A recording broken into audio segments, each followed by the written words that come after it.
So let's do an example. We're going to do a 2 years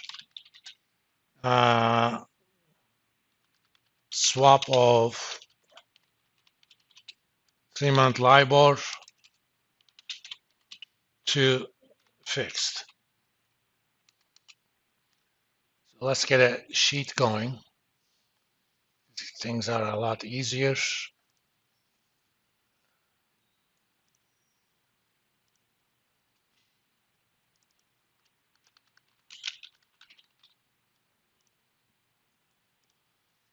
Okay, let's see. Current.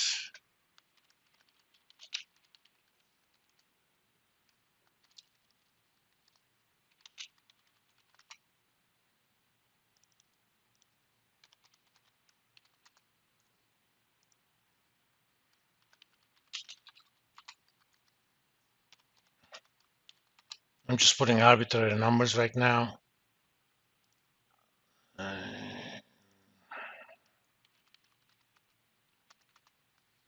Since this is for 2 years,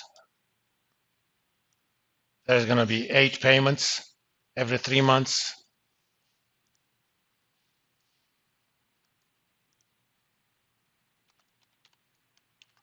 For now, I'm just going to put that 5.2. This is an input. This number is going to vary around. So I'm going to make that blue. Oh, I also need a notional amount. Technically, I can make that $1. Everything works just fine, but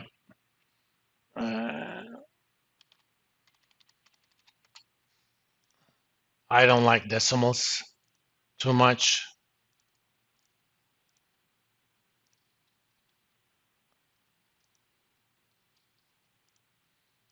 And 10 million is also kind of the default amount in the market. Back when I was a trader in London markets, this is standard deal. If you didn't say anything, was 1 million. Now it's 10 million when you don't specify the amount.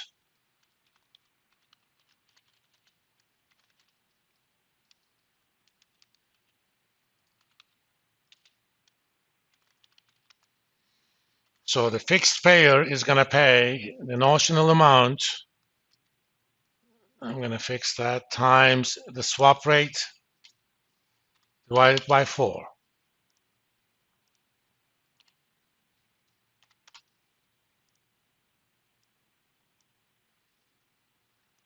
So every 3 months for the next 2 years, fixed rate payer is going to pay $130,000, assuming 520 is the swap rate.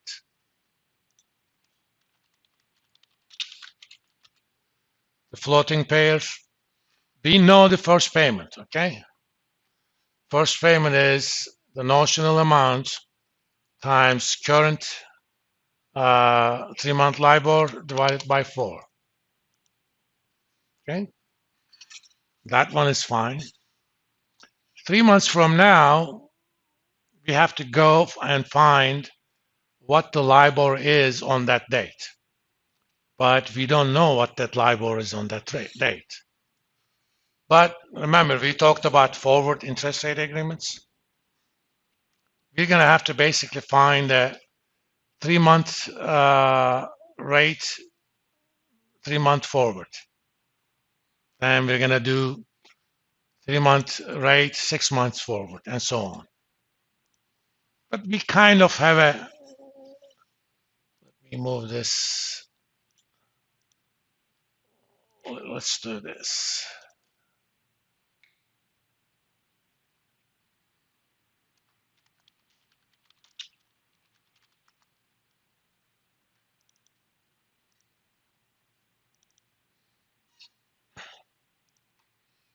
If I go to euro dollar futures, which are based on 3-month LIBOR to begin with,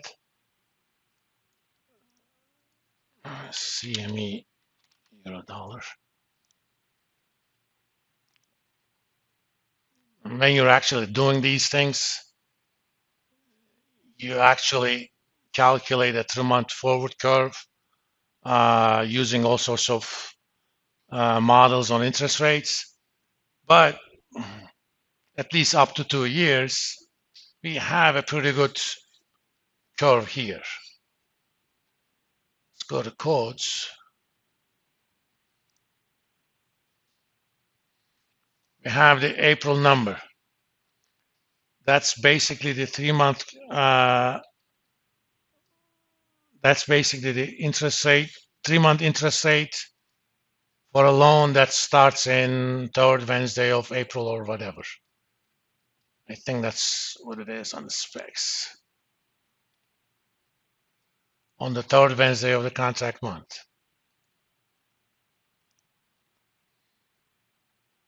Technically speaking, that's a 1.5 month thing, but oh, I'm in the wrong place.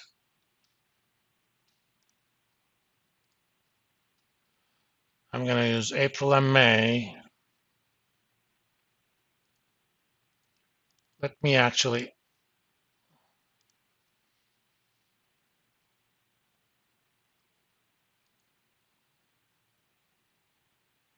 use the June contract. I'm sorry, because I want to do 3 months, right?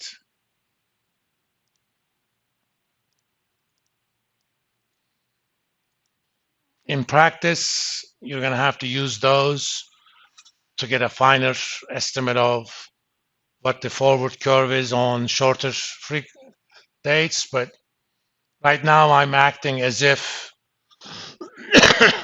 I'm doing this from third Wednesday of the last month of the quarter and so on, because the point doesn't change. Okay.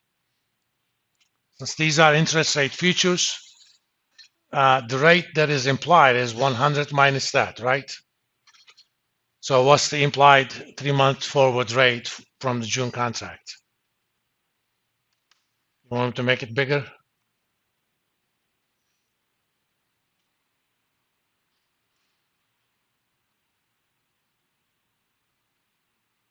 This is what market is betting on, that as of third Wednesday of June, 3-month rates is going to be what?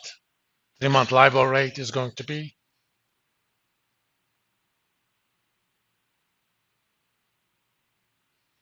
It's 100 minus the price, okay? 5.2. What did you get 1.2?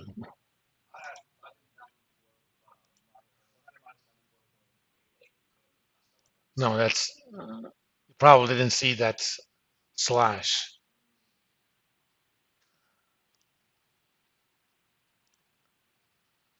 That's 5.20%, okay? And I'm gonna make that input as well. I just need 7 of these, because the first one is taken from the current one. Then I'm gonna look at the September contract, okay? And with the euro dollar futures, after the first end of quarter, it's by 3 months. So you got April and May, but you don't have July and what you want to call August. But you could kind of extrapolate those. According to September contract, what's going to be the 3-month rate? 3-month forward rate in September? 4.84, okay? And we're just going to keep reading off 458, 421.5,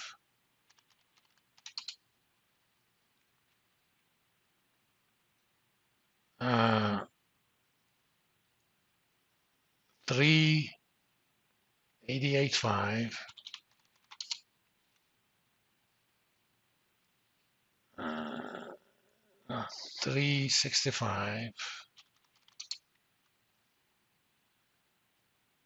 350, 3.5,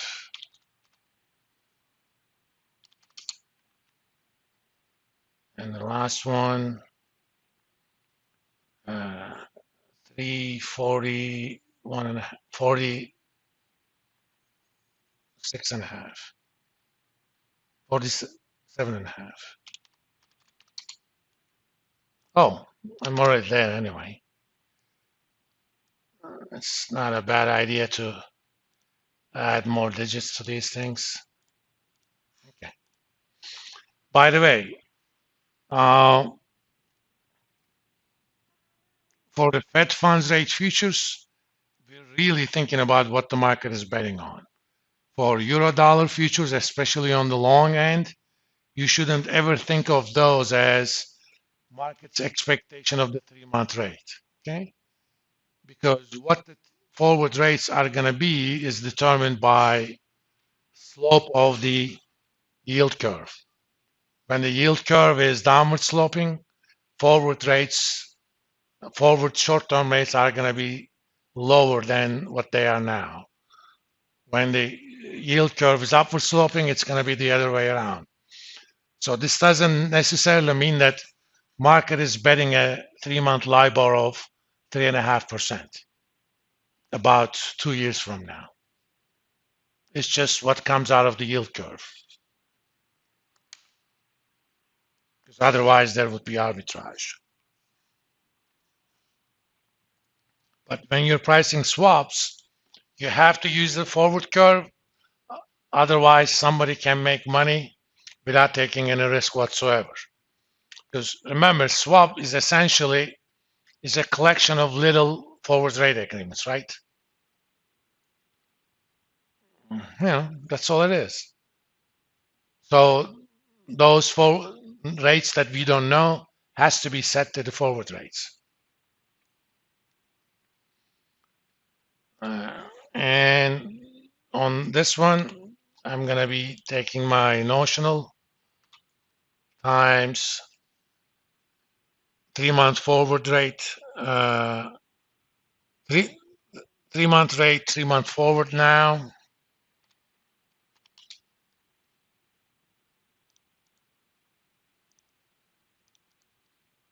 I want to do the same formats and take them down. Okay.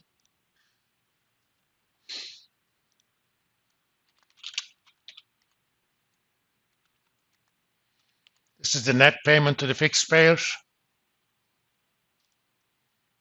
What the fixed payer pays and what they receive.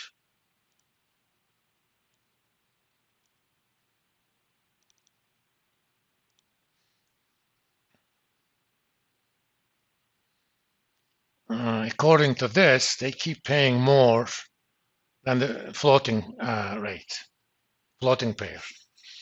Do you think that 5.20 would be actually a proper swap rate?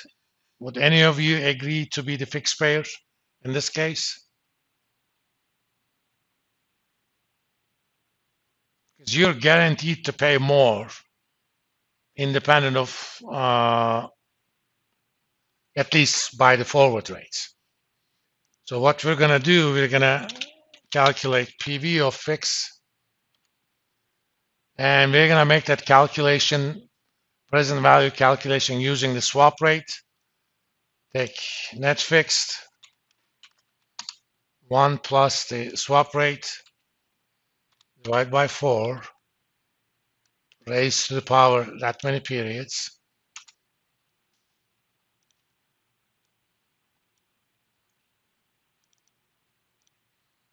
And here is swap PV, some of those.